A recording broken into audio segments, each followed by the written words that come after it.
looking in the mirror. Do I look good? I got my extra bands on. I got my other shoes on. We need more dogs. And welcome back to this greatest episode of the 7 Points Podcast. My name is Jayton May, joined as always by my co-host Quentin Crisco. Week 4, NFL is upon us. Maybe we have some ideas of what these teams are at this point. Maybe. I feel like after week 3 is usually when everything starts to stabilize. Weeks 1 through 3 always feel like super unpredictable and like wild stuff can happen, like the Cleveland Browns beating the Green Bay Packers, or everybody saw that coming. Like 5 block kicks within 1 minute of each other on red zone. Like, it's just everyone still believes they're a contender at this point in the year. But like after, I feel like week 4 is when stuff starts to like actually the contenders start to separate themselves from the rest. I have one big question that we'll get to about 3/4 of the way through the slate looking at this. And I am so intrigued by that game. We'll talk about it. If you're watching live, you can probably see what I'm talking about. If you get about between halfway and 3/4, there's one big time game sitting right there that we're going to learn a lot about. Yeah, I think I know what you're talking about. But any cleanup you want to do from last week? Maybe the Packers aren't the greatest team fucking ever. Well, maybe Myles Garrett is just the best defensive player in the NFL, and it's not close. Oh, yeah, I said that last week. I said maybe Myles Garrett's getting real fucking tired of hearing about how good Micah Parsons is. Yeah, no, you did.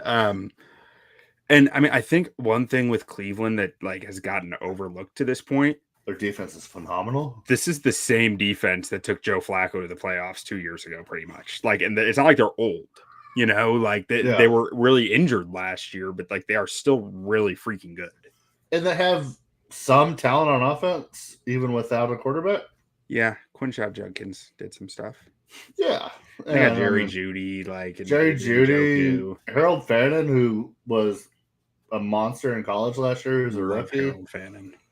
David Njoku, good to decent tight end. Like their O-line is still pretty cheeks, but yeah, but 2 years ago their O-line was good, but like now it's could be worse. But okay, well, if you don't have anything from last week, thank you, Lions and Baltimore, for covering. It saved my week.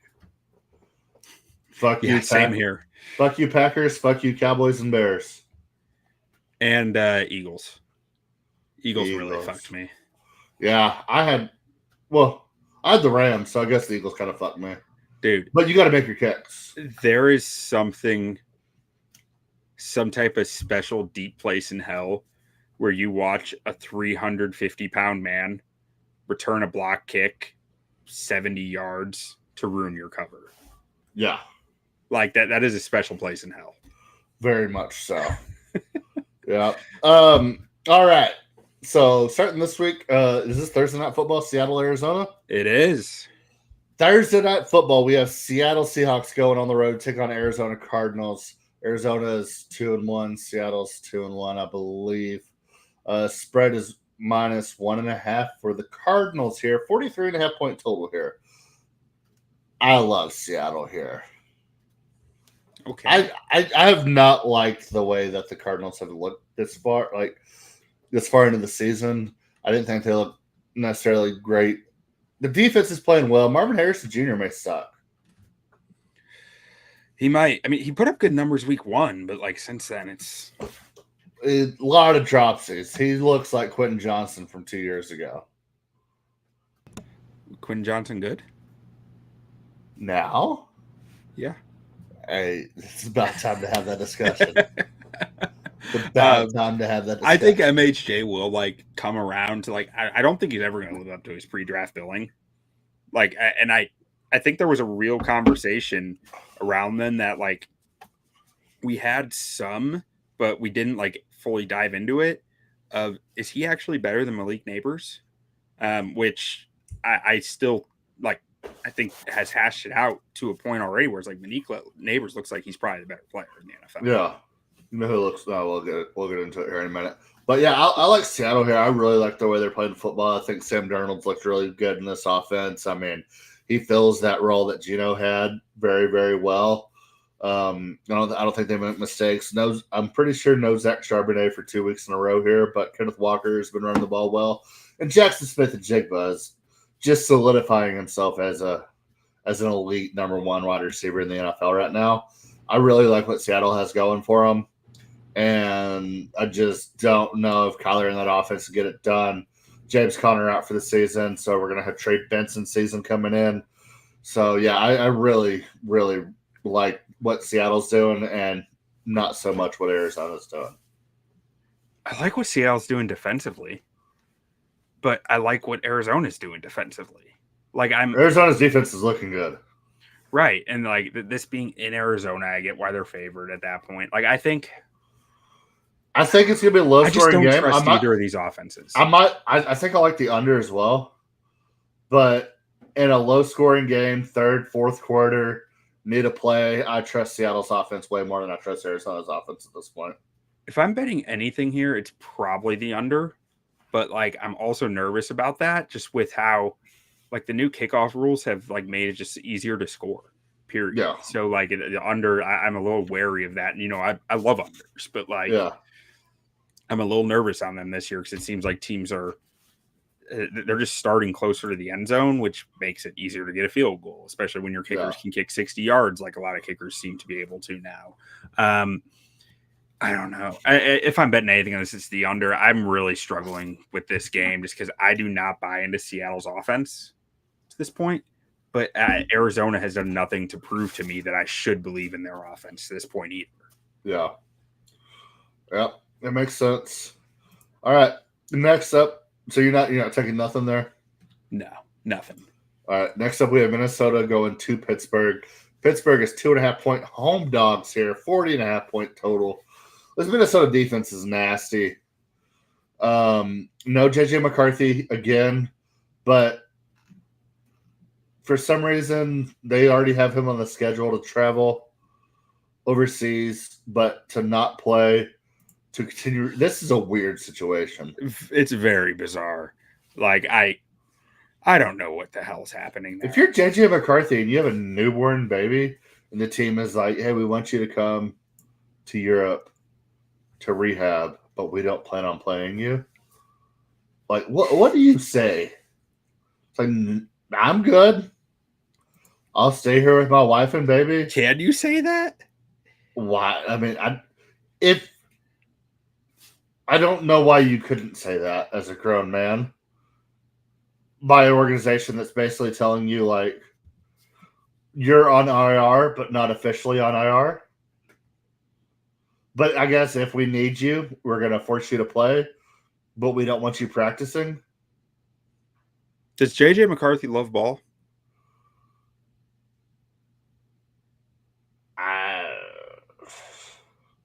I don't know what JJ McCarthy loves. I think JJ McCarthy lives for ball. I would think Which tells so. me there's no way, like, he would not ever miss. Like, he would be like, I'm going. Oh, yeah. No, I don't think there's any doubt that he's going.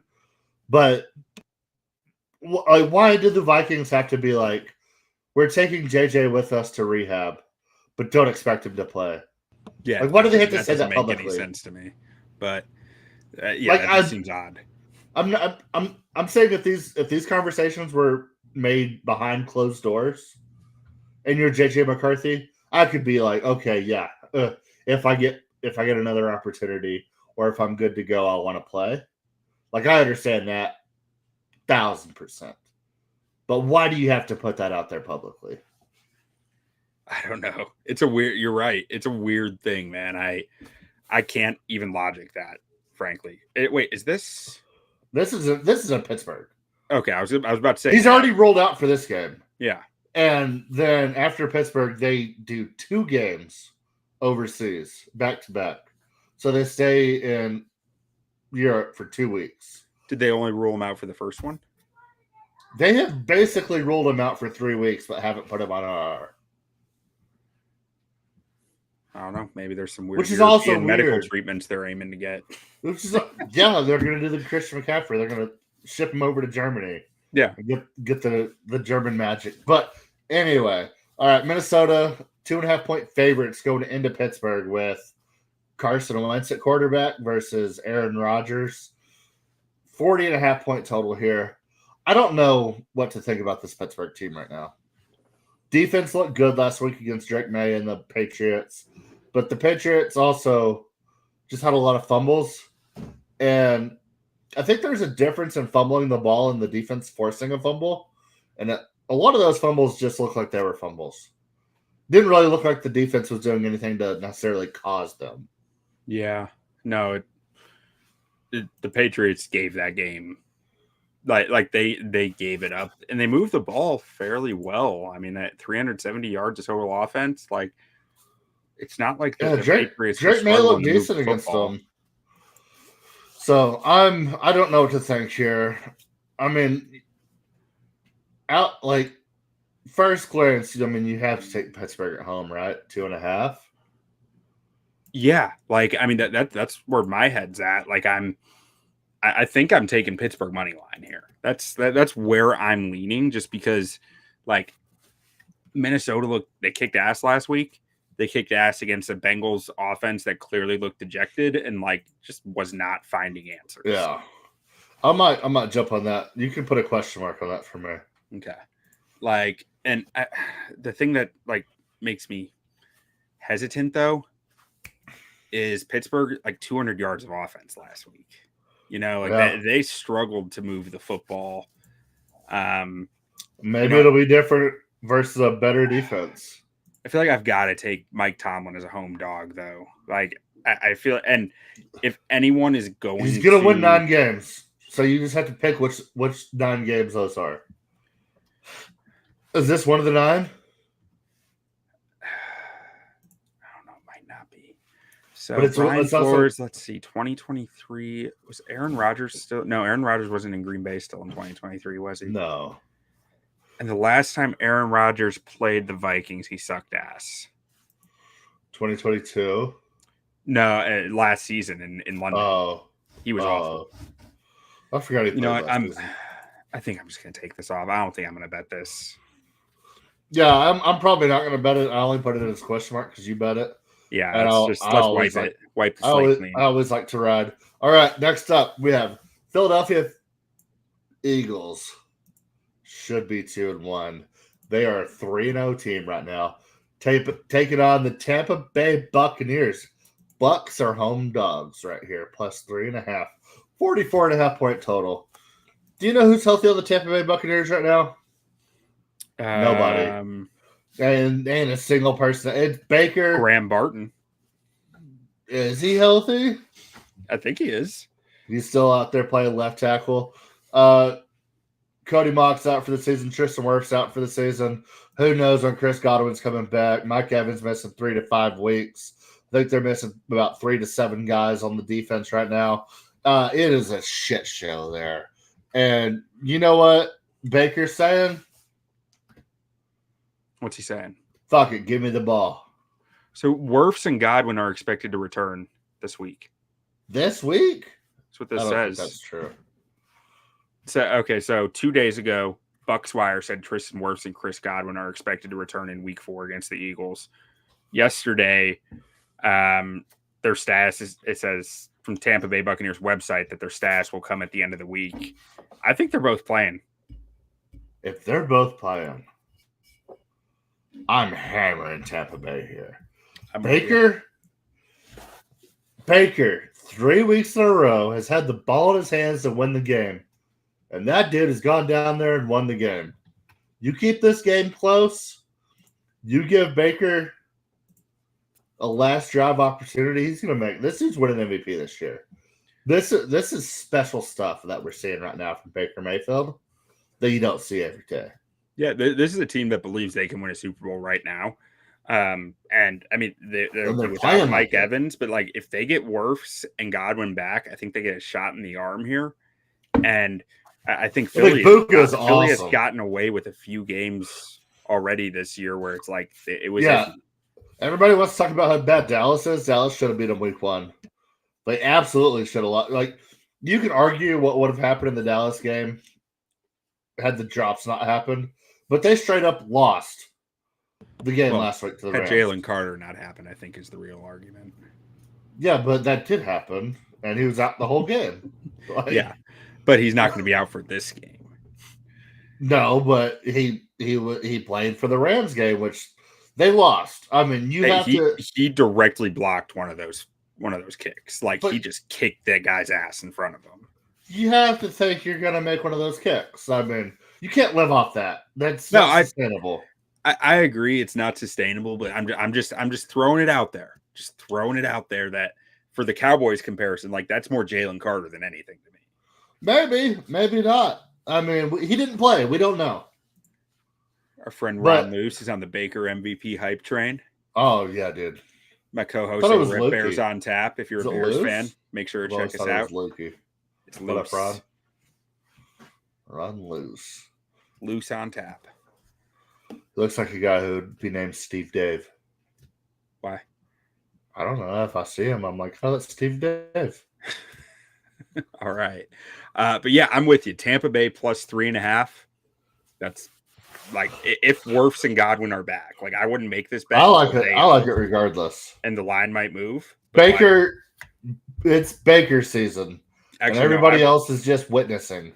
Come to think of it, I won't wait until, like, I'm just going to make this bet and take a leap of faith that both those guys are playing. Because 2 units. 2 units. And Ron says if he had a burner, or if a burner named Steve Dave pops up, it's Ron. Yeah. Let's see some Steve Dave content, Ron. All right. Next up, we got New Orleans going to Buffalo. Real tough game here for the Buffalo at home.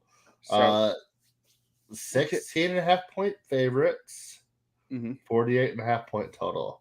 I don't bet big favorites. Once upon a time, back in, I want to say 2018, my friend Jay May texted me saying, "You seen this Buffalo Bills spread?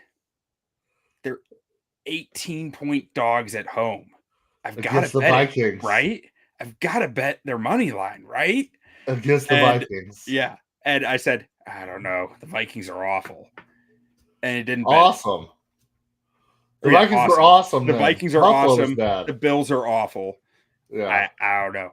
And your exact words were, maybe Josh Allen goes crazy, but I doubt it. Yes. And after that game, he said, "You're never passing up this opportunity again." Here we are. I might have said that. But okay, to be fair, I wanted to bet it. That's the last time I ever let you talk me out of a bet like that. But I will say, I did not bet the other side. I did not bet the Vikings. I just didn't bet it at all. Yeah. I think I'm taking Buffalo here. And I know I'm the number 1 Buffalo Bills fan in the world. But in what way?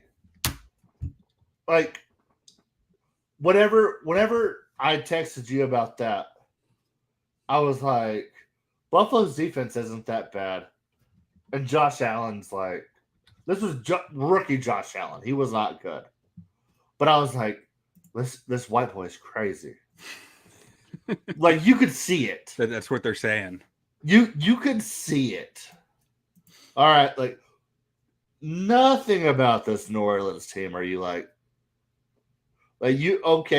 Chris Olave, Rashid Shaheed, 65-year-old Alvin Kamara, Spencer Rattler, maybe, Tyler Shuck.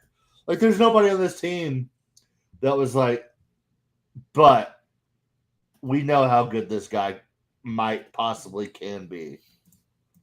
I'm not even sprinkling. I'm taking Buffalo minus 6.5. It's plus 980 for New Orleans money line. I thought it would be higher than that. Yeah. Like, almost 10-1 on NFL money line is crazy. Yeah, but like, I think back to that Bills Vikings game from, I think it was 2017 actually. That Bills Vikings game from 2017. No, it's 2018. Was it 18? Yes, because I got hired by the company I'm with now in 19. I thought it was So rookie Josh. Oh wait, yeah, rookie Josh Allen is 18. You're right. It would have had to be 18. Yeah, it was 18. Because I remember where I was when we talked about it, and those where I Vikings was. Those Vikings were frauds. They didn't make the playoffs. Right? They were undefeated at that point. They didn't make the playoffs. I thought that was the year of that was Kirk Cousins year 1. No, I think this was Case Keenum. 2018 was 100% Kirk Cousins year 1, because that's the year the Bears coming off Case Keenum, then, right? Yeah. Which is why I said I think it's 17. Because I was like, I thought it was Case Keenum. I thought it was the same. I thought it was the same year. The internet exists. Let's find this out. Yeah, I know it was 2018. Yeah, it was 2018. So it was Kirk. They won 27-6. Oh yeah, just dominated them.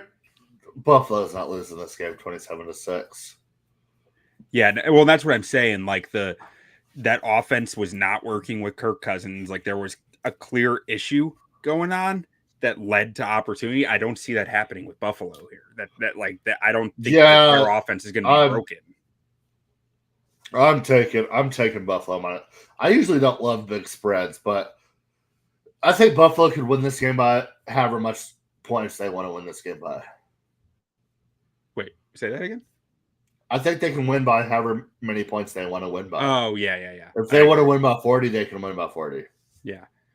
If I'm betting anything in this game, it might be Buffalo, or it might. I don't like any bets on this game, to be clear. Maybe the over, because Buffalo might score 50. I was thinking the under.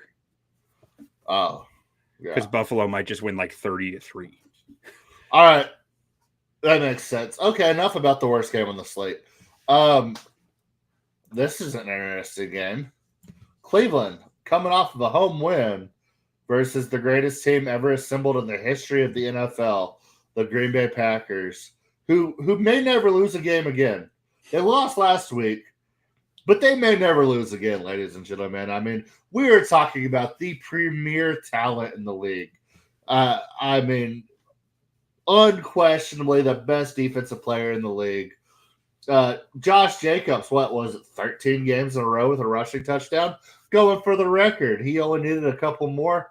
Didn't get it, unfortunately. Record restarts this week. We'll see that later down the line. But and Cleveland just went in there and slapped their dick on them and won the game. But that's neither here nor there. They're going to Detroit this week, who just trounced the Baltimore Ravens. I mean, kind of made it look easy. That might be the worst regular season game we've seen from the Ravens in 3 years. They've had some playoff stinkers, but rarely do we see that Ravens team look like that in the regular season. Yeah, no, the Ravens sucked. Like, I mean, I'm gonna save this conversation for the Raiders game. For the Raiders game? Or Ravens game. I'm sorry. Ravens game. I was just doing the Bears Raiders pregame. So both start the same. It just came out Bears. wrong. But I'm gonna save that conversations for when we talk Ravens. In this game, am I crazy when I take Cleveland? I don't think so. I think this defense is for real. This defense is for real. I mean, how many yards per carry they've allowed this year? It's like 3.2 or something like that, or 2.3. 2.3. Yeah, that's ludicrous. I have a little dyslexia. That's ludicrous. They've only allowed like 160 yards rushing this year. They're good everywhere. They're good everywhere. Except can they score? Offense. Yeah, I'm not taking this game because I don't like the total. I don't like the 8.5. I think Detroit finds a way to win this game because I think they're better than Green Bay, regardless of what we saw week 1. And Green Bay should have won that game, in all honesty. They had a lot of mistakes. I think Detroit finds a way to win this game. And 8.5's a lot. Yeah, this feels like a game that Detroit backdoor covers or like barely doesn't cover. To me, because I don't think Cleveland's going to be able to score a lot, but like there's a chance they can keep it close if they can shut down Detroit's run game. They can create some turnovers off Goff, I think, which can lead to points. Like so, there's a lot of uncertainty here for me. I'm just staying away. Hell yeah. I'm with you 100%. All right, next up. Two of the grossest teams in the NFL right now. Two of the teams I was probably most wrong about. We have Tennessee go to Houston. Houston's 7.5-point favorites right now. 38.5-point total. I don't know how Houston can be 7.5-point favorites against anybody. This team looks broken. That offensive line is abysmal. CJ Stroud's not really doing a whole lot to put a vote of confidence in that team. I understand the offensive line is bad, but at some point you got to make a play. You're a franchise guy. You got to go out there and make some franchise guy and CJ Stroud. I just lost whatever you were saying. We both got booted out of the studio for a second, so you might want to repeat that. Yeah, so if you're the franchise guy in Houston and you want to be the franchise guy, I don't care how bad the offensive line is. At some point, as the franchise guy, you gotta do some franchise guy things, and I feel like he's open a Subway franchise. Absolutely, and I feel like he's not doing that right now. He looks slow. He looks slow to his reads. I mean, I understand he's not getting a lot of help, but he's not giving himself a whole lot of help either. And Tennessee just looks terrible. I thought they would look better. Me too. I thought they would have a little bit of fight in them. They just look dead in the water. They have allowed 5 yards per carry. Yeah. I don't like either one of these teams. I thought Houston defense seems legit. I will say that. So for that, I might like Houston just because their defense has looked really good. But at a number like I'm not betting -7.5 because I like a defense. I'm just not doing it. I guess my main thought here is, can Tennessee actually do anything in the trenches? They have 2 sacks on the year, and one of them is from a safety. Against that Houston offensive line, absolutely they can. Yeah, Jeffrey Simmons can take over a game, but CJ there's something seriously wrong with this Tennessee team right now. Like CJ Stroud's not getting rid of the ball, though. Yeah. I mean, he's not checking down. He's not throwing to Nico. Who are the 5 best players in this game? Will Anderson, Derek Stingley, Nico probably. Jeffrey Simmons, absolutely. Danielle Hunter, maybe Danielle Hunter. There's probably some linebackers in there that we're missing because it's like our weak spot. Most likely, Calvin Ridley. No. I mean, no one. Tennessee got a set of linemen. Jarius Sneed. Is Dylan Radins good? Is he even still there? He might still be there. He's not good. Who's that center that was there for a long time? Ben something? Oh, no, he's retired. Yeah, Ben Jones. He's gone. They got Kevin Zeitler. Kevin Zeitler. It might be him. I'm trying to think. Who do the Titans have at running back? Tony Pollard? Man, you know what? Is it Nick Chubb? Is it still Nick Chubb? Is the answer still Nick Chubb in the year 2025? I'm taking it. I'm taking Houston. Tennessee's O-line has been trashed. They're injured. They haven't been able to do anything. This is a game that Houston's defense will win on its own, I think. Yeah, but they still have to score 8 points. They'll find a way. I mean, they might shut them out in this game. I mean, I really think that they're going to give Cam Ward hell here. And I think the Titans just traded one of their starting cornerbacks today for nothing. And the Texans cut one of their starting quarterbacks for nothing. I think so. Actually, no, that's a great reason to take this. CJ Gardner-Johnson is a tough locker room personality to deal with. I bet you they get a nice little boost from him being gone. All right, I'll take Houston. Give me 2 units on it. I'll be right back. Doubling up. 2 units. All right. Yeah, the more I think about, like, let's see who's been starting for, according to PFF, who's been starting or who are the starters for the Titans. I know JC Latham's been injured.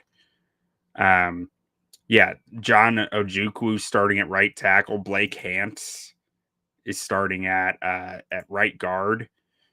Cushenberry's been struggling. Like, I don't think they can stand up to this D line one bit. So this is just a bet on Houston's defense at this point. And I feel like the slate's pretty thin this week for me for stuff I like. So Houston is where I'm going for this game, even at 7.5. I'll take it. Screw it. Next up here, we have the LA Chargers going to New York to take on the Giants. And Giants are 6.5-point dogs here. Total of 44.5. Jackson Dart starting for the New York Football Giants. So let's I don't know. I'm skeptical that really matters. I'm skeptical that Jackson Dart is going to do anything meaningful that Russell Wilson can't in this game. Let's put it that way. I think it's going to limit the playbook more. This feels to me, and I mean, I'm wrong all the time. Jackson Dart starting here feels like a desperation move and not a move that actually helps the team in any way. Yeah, I don't see Jackson Dart elevating this offense whatsoever. And the Chargers look good for the first time in a long time. It feels like you can trust the Chargers to win the games handedly that they're supposed to win. And that defense is doing some work. And also compete and win games that maybe that are supposed to be toss-ups. So I like the Chargers here. Me too. I think the Giants are dead. Dead? Yes. Like Dr. Dre? Yes. All right. Yeah, I think the Chargers are going to win that game handedly. Like, the only reason why they wouldn't would be just a boost from the roster for Jackson Dart starting, but I don't really think he's going to provide a ton for them. All right, next up we have Washington going to Atlanta to take on the Dirty Birds. Dirty Birds are 1.5-point dogs. Wait. Sorry. I got a question. I got a question for you. Please don't let it be about the Atlanta Falcons. No. I'm going back to Chargers, Giants. Okay. Is this a game where Justin Herbert looks like Justin Herbert because the Giants D-line is so nasty? It could be, but I also think Jackson Dart isn't good. Yeah. Okay. I'm gonna stick with it. I think Justin Herbert is good enough to where even if they make him look like Justin Herbert, they still win this game by 10 points. And then they just win and Justin Herbert looks the stuff bad. they're doing on the back end with coverages, I think is going to really So the question, really struggle. The question you're asking is when they play a good but not great team later in the season, like maybe a Denver Broncos. Yeah, where the other team has the ability to capitalize on him not playing great. Yeah, that's a good way to put it. Okay. Now we're moving on. Do we have to? Yes. Okay, we have the Washington Commanders taking on the Atlanta Falcons. Atlanta Falcons, 1.5-point dogs at home, 45.5-point total. I quit this team. I didn't bet this team for 3 years, Quentin. I know. 3 years. My biggest bet of the weekend. I was like, they've turned the corner. This quarterback, he's not the best, but he's figuring it out. They have Bijan Robinson, like best running back in the league, right? If he's good, why isn't he good? Big mystery. Drake London? Big mystery. If you're good, why aren't you good? I don't understand it. Everything I've said about this Falcons team for 2.5 years came to fruition the second I fucking bet on them. I hate this team with a passion. Drake London fucking sucks. Bijan sucks. Michael Penix sucks. That offensive line sucks. Defense might still be good. I don't know. But how do you not go to Kirk Cousins in that game? Drive after drive after drive and getting nothing. They did eventually. Carolina Panthers doing everything they can to let you stay in this game, and you keep giving the ball back to fucking Michael Penix. And I understand you used a lot of draft capital to get him, but this season's still early. Fuck it. You got to win games. If you're not trying to win games, what are you trying to do? They obviously weren't trying to win that game because you could tell in the second quarter Michael Penix wasn't going to win that game. So why do you not put in Kirk Cousins? You're paying the man $150 million to sit on your bench. What are we doing here? Wait. I don't know. How do you get 330 yards of offense without a single point? Brother, did you watch the game? Missed field goal, interception, turnover on downs, interception, turnover on downs, fumble. But they were these field goals that they were missing, they were settling for. You're like 2nd and 7. Like, oh, we'll just run Bijan. Oh, he didn't get it. 3rd and 5. We'll just run Bijan again. Or we'll throw a if we're not running Bijan, we're just gonna throw it deep to Drake London for no reason whatsoever. Like the underneath was probably open. We're gonna throw it 45 yards downfield. Well, that's the problem. Michael Penix doesn't use the middle of the field. Yeah, I mean, he hits the sidelines and the check down. He doesn't use the middle of the field. That's my biggest bet of the weekend. I think the NFL just realized that and said, okay, well, let's see how far that can go. It was my biggest bet of the weekend, and I was furious. They had every opportunity to stay in this game. All they had to do was score, and they refused to score. Bijan sucks. I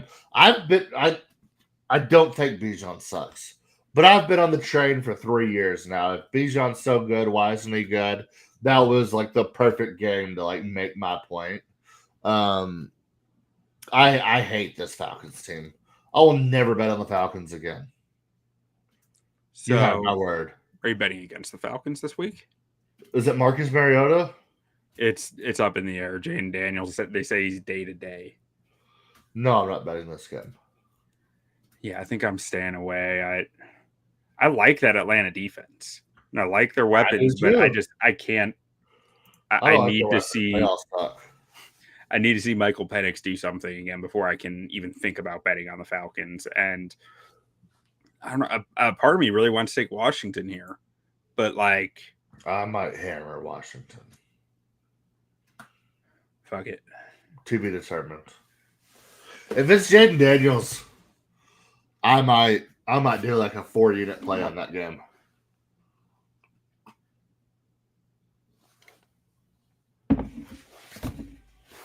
I don't know. Like, I think this defense is going to give them trouble too, though. Like, I'm saying this is like I see. A part of me says Dan Quinn is a smart guy who's gonna know how to shut down. Dan Quinn's not a smart guy. Dan Quinn's a meathead, which I don't know which you would rather have in a situation like this. Like Dan Quinn knows ball, but he's not a smart guy that knows ball. He's a meathead that knows ball. Yeah. Which, like, we gotta get off this game. Like, it's gonna break my brain because it's just like they have so much to work. Oh, you can't convince me to take Atlanta in this game. Like, if we keep talking about it for another hour, You may convince me to take Washington, but no. I'm trying to talk myself into taking Washington. I keep ending up back like there's too much that can go wrong taking Washington.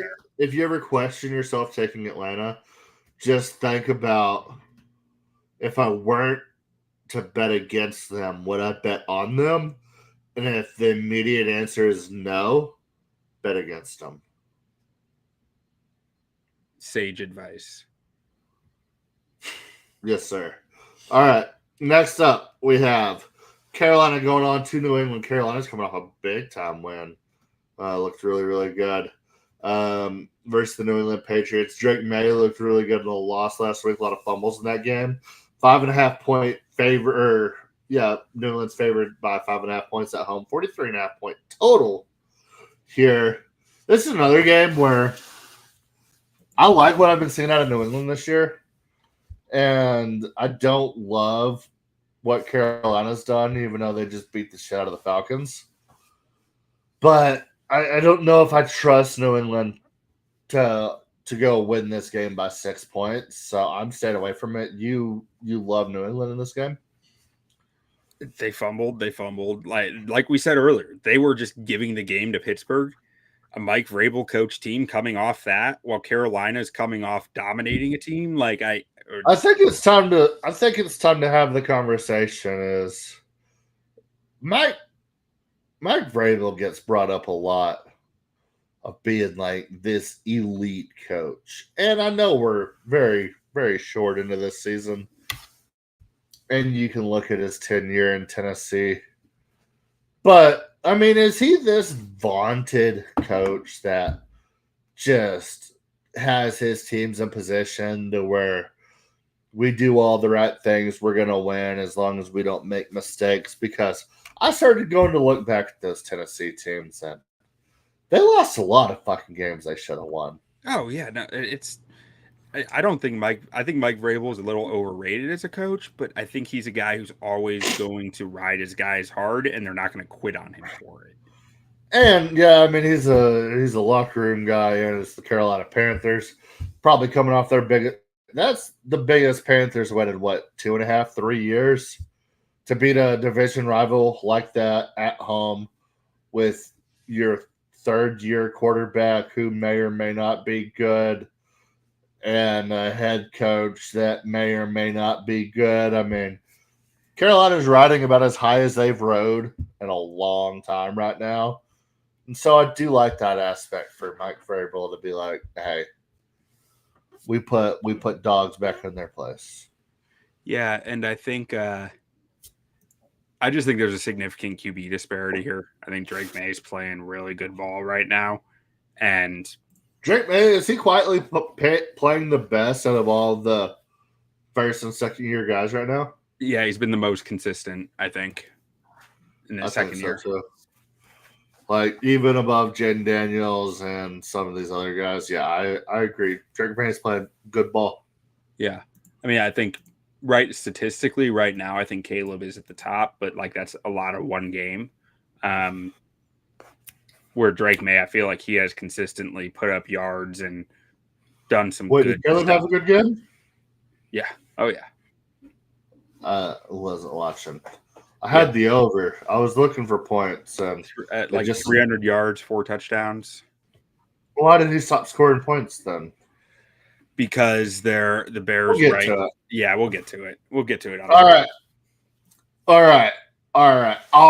We got to lock in here. Is this your game? This is the biggest game of the weekend. I knew it was this one. There's no doubt about it. We should have an undefeated Los Angeles Rams team at home hosting the Indianapolis Colts right now. A couple of blocked field goals by some bullshit reasons, whatever. Rams can't find a way to get it done, even though they dominated the game versus the Eagles. That's neither here nor there. That kind of makes this game even a little bit more interesting because you go dominate the Eagles for 4 quarters and find a way to lose. It's a tough pill to swallow. And then you look up, and on the horizon, you see this white horse fucking just trotting in, fucking mane blowing in the breeze. Daniel Jones holding the reins, galloping into town. Undefeated Daniel Jones. One of the best quarterbacks in football right now, Daniel Jones. An Indianapolis Colts team that refuses to lose. A Jonathan Taylor that looks re-energized. A Colts offensive line led by Quentin Nelson that looks reinvigorized. This is something else. If Indianapolis Colts go in to Los Angeles and win this game, they're the team to beat in the NFL. The NFL. And in the NFL, Daniel Jones is playing that good of football. Jonathan Taylor is playing that good of football. That defense is playing that good of football. This Indianapolis Colts team might be for real. I don't know what I'm doing. I don't know if I'm taking the Colts in this game. I was this close last week. I was between the Colts and the Falcons for my biggest bet of the week. And I took the Falcons versus the Panthers. And I knew better. This Colts team might be for real. So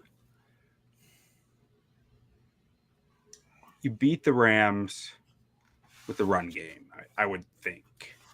Well, But even then, they've stopped the run pretty decently to this point. the Rams are good. Rams might be the best team in football. Regardless of what we saw last week, Rams might be the best team in football. You know what? I'm not betting this game. Rams get right here. Oh, you're betting this game. Mhm. Yeah. You're going against Daniel Jones. I am. I'm going up against the White Knight. You're going against Tyler Warren. Yep. Jonathan Taylor. Quentin Nelson. Yep. Fuck it. I'm Colts taking- money line. I'm going with Matt Stafford. I'm going with Devonta Adams, Kyron Devontae Williams, Adams, Kyron Williams, Puka Leduca. Puka Leduca, Jared Verse, Braden Fisk, Kobe Turner. That's the game of the week. The Colts have so much talent. Like, you're right. Like, the Colts are an extremely talented team. That's the game of the week. I'm so excited for it. Is that a 3:00 game or is that at noon? Do you have times on there? I got some right That here. better be a fucking It's 3 3 o'clock o'clock. game. 3 Okay. o'clock. Thank God. Oh, that means Kansas City, Baltimore is also 3:00. This is why I fucking hate this NFL schedule this early in the year. Because what? We're going to have 8 noon games. Then we're going to have Indy, Los Angeles, Jacksonville. Or, no, wait. We're going to have Baltimore, Kansas City, Indy, LA, and then Jacksonville, San Francisco all at the same time. And Bears, Raiders. That's stupid. I hate it. All right. Man, I'm so hyped up for Indy Rams. I can't do this game justice. Jacksonville, your quarterback doesn't look good. Your offense doesn't look good. Brian Thomas Jr. looks like a shell of himself compared to last year. San Francisco, I don't know if we're getting Brock Purdy back or not. It's like 50-50 right now, but you better hope you're getting Brock Purdy back because, Mac Jones isn't good. You're favored by right. 49ers are favored by 3.5 here. 46.5 point total. I'm with everything else going on at this time slot. I won't even watch a second of this game if we're being honest. Yeah. You have Baltimore, Kansas City. You have Indy versus the Rams, and you have Chicago versus the Raiders. I won't watch a second of that game. Yeah, I don't think I'm betting this game. I don't have a good read on it, and I don't have a good read on it. I'm not gonna. I don't know what to think about Trevor Lawrence. I don't know Michelle what Brock Tootin. Purdy's gonna be there. Michelle Tootin's really good. Maybe you just bet on Michelle Tootin. Yeah, I'm not betting. You can't force me to bet this game. You can't make me bet on this game. All right. Moving on. All right. Another big game. Baltimore going into Kansas City. Kansas City home dogs. 2.5 points here. 48.5-point total. One of these teams is starting the season 1-3. If this number was anything but 2.5, I would be like Baltimore. Okay, so what if it was Baltimore -4? You would like Baltimore? I think I would. I'd like it better than plus 2.5. Why? I feel like they're like, yeah, come bet on this one. Like, we want you betting this. I feel like it's the opposite. I feel like they're like, we can't make the Chiefs bigger than 3. I feel like if you like the Baltimore side on this, you're getting free dollars here. Or getting free points here. Right. I feel like that's the cheese. That's how they pull you in. No, because I think Vegas is like, we can't do it. We can't give them more than 3 because it's the fucking Chiefs. And they'll be way too heavily leveraged immediately. They gotta get the money coming in from the other side. Because if this game would have opened at 3.5 or 4, they would have been so heavily leveraged they would have never been able to come back. So, but opening the line that Nnamdi Madubuike is back, I'm taking Baltimore. It's not Kansas City can run the ball anyway. I mean, that's not even a huge deal. I think it's more. It's also about pass rush. He's their best. He's their best their most complete player on the defensive line. Okay, give me Baltimore. Chiefs will lose in this game. Chiefs team is in shambles. We were texting about this on Sunday night. Nobody on this team gives a fuck besides Patrick Mahomes and Tyquan Thornton. Credit to Tyquan Thornton. That dude's out there to play ball. Yeah. Ain't nobody else on that team trying to play ball. Creed Humphrey always trying to play ball. It's pathetic. Don't you disservice Creed Humphrey like that? I will disservice him until I see him fucking jumping on loose balls for his fucking $500 million quarterback. Oh, you talking about the backwards pass? Yes. Yeah, that was awful. That was fucking awful. I didn't even There's no way your franchise quarterback that's taken you to 5 Super Bowls, 7 straight AFC home game championships, and won you 3 Super Bowls and 2 MVPs should be having to run 20 yards to jump on a loose ball because everybody is sitting there with your fucking hands on your hips. Well, because Isaiah Pacheco picked it up and then threw it towards the defense. I don't care. No, that was awful. Like, you cannot do that. Yeah, it's despicable. There are franchises out there that would do heinous things to have a guy like Patrick Mahomes to go and win 3 Super Bowls, go to 5, 7 straight conference championships, and you're just going to let this guy chase down fucking loose balls because you're too lazy to do it yourselves? Get the fuck out of here. Not even chase down loose balls. Just toss the ball towards the defense. Like, that was a anything. They can't have it. Can't do it. All right. Yeah, I'm taking Baltimore until they clean their act up. All right. Next up, we have your Chicago Bears. All right. Best we've seen of your quarterback taking on the Las Vegas Raiders, who I know we're not sleeping on the Raiders. Might be sleeping on the Raiders. We might have got it wrong this year, buddy. You know what? Raiders are okay. Hold on. Is this right? Yep.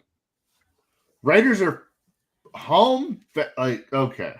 This is 2 weeks in a row where the fucking Bears line has just thrown me for a loop. All right. Raiders at home, 1.5 point favorites, 47.5 point total here. You're doing what I did last week when I was like, I think Dallas is a better team than they played this year. I thought Dallas was better than Chicago. I saw the line. I bet Dallas money line, and I got fucking smoked. I think you're falling into that trap right now.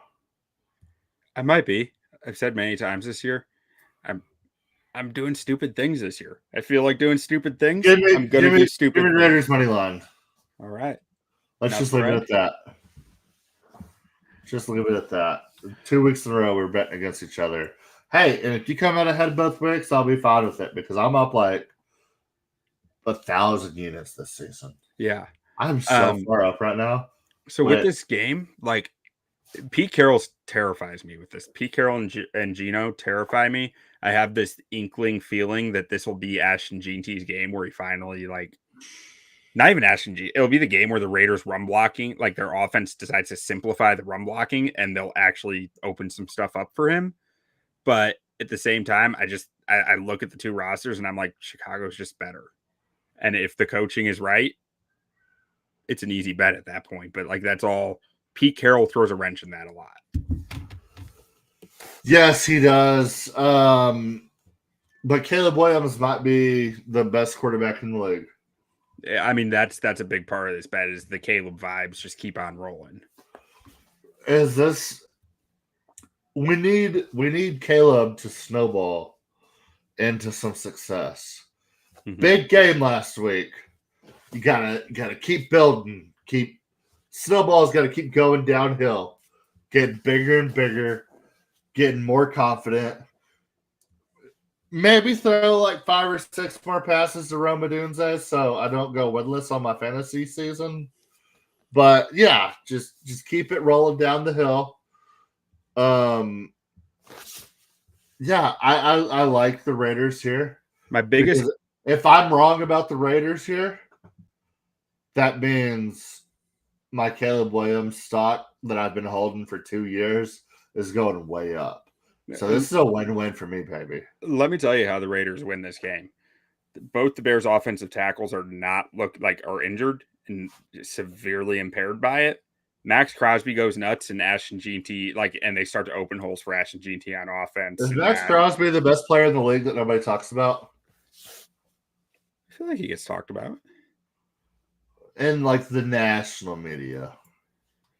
Yeah, I guess so, just because the Raiders don't really win, but I don't know. He's a tier below the top tier edge rushers, but he's still really fucking good. So he's slightly below Myles Garrett. Myles Garrett gets talked about because he's fucking Myles Garrett. Yeah. Obviously.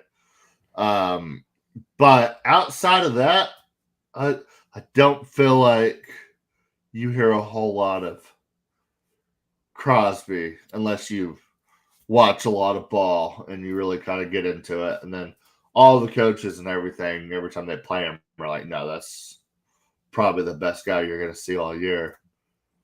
Yeah. But I feel like from a national media perspective, I feel like I see him on Thursday Night Football a lot where they're talking to him after the game. Oh, yeah. I mean, he's just like the perfect silhouette of a dude. Just sweaty, bearded up, great haircut. No one has ever looked more like a Raider than Max. Yeah, covered in tattoos. Yeah. And no color tattoos. They're all black and white. Just no getting cute with that tattoos. They're just all just black tattoos, just straight Raiders, black and white. Let's move it on to the best team to ever exist. Best team to ever exist. We have the Green Bay Packers. This team may never lose the game again. Did you know they have Micah Parsons? Yeah, I did know that. Crazy. So, they would never lose. Especially to a team like the Browns. I don't know. They lost to the Browns, which is hilarious. It's all good and fun. People might look at this week and be like, oh, the Cowboys are better than the Browns. 6.5 points. Dallas at home. Not doing it. 5 units. 5 units. I'm actually putting this bet in right now. I put 3 units on this on Sunday when I saw it at 5.5. I will post this to my X.com, the everything app. It's all happening on X. If y'all don't believe me. I'm putting $400 on the Green Bay Packers to win this game. And I've never Oh, yeah, minus 6.5. I've never had to worry about anything less in my life than this game. This is going to be the easiest $400 I've ever won in my life. I'm going to withdraw the money Sunday night.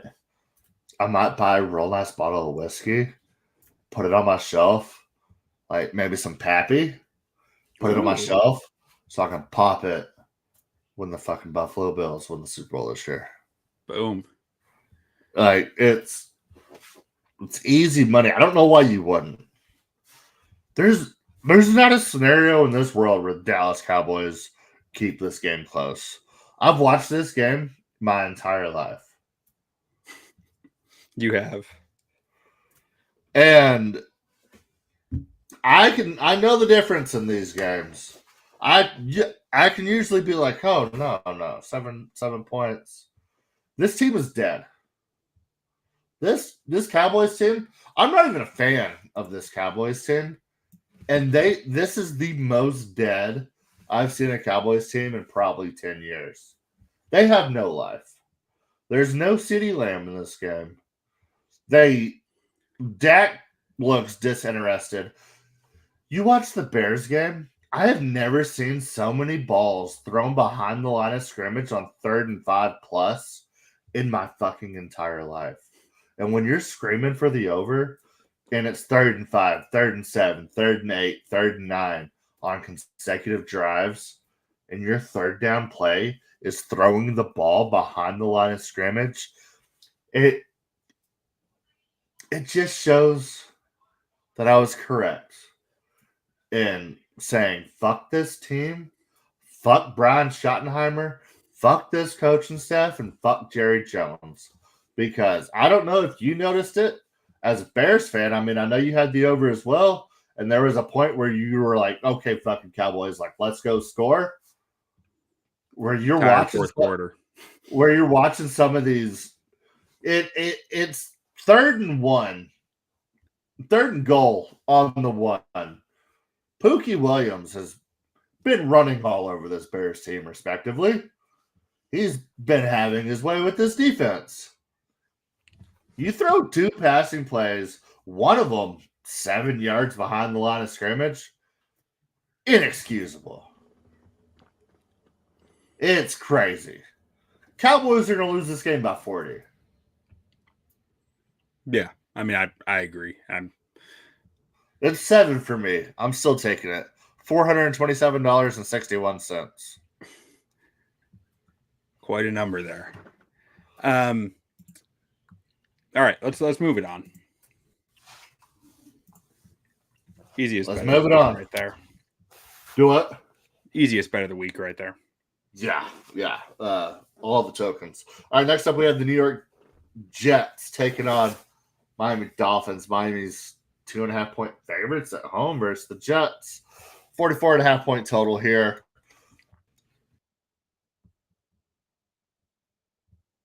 Oh, you got muted, but this game is gross, and I want nothing to do with it. This game does nothing for me. Yeah, I just there's so much unpredictability here. My brain says, yeah, Miami can win this. The Jets just showed so much damn fight last week that like I don't know that Miami has fight. So like, is this a double Monday night? Is this a double Monday night game or a double Sunday night game? Double Monday. Okay. Yeah. No. I might not watch a second of Monday Night Football this week. All right. Let's close this thing out with the last game here. With the second Monday Night Football game, we have the Jake Browning-led Cincinnati Bengals, who look lifeless, taking on the Denver Broncos. Broncos are 7-point favorites at home. 43.5-point total here. I actually do think Cincinnati will find a way to look competent and keep some of these games close and maybe give some hope to this fan base. I don't think it's against the Broncos.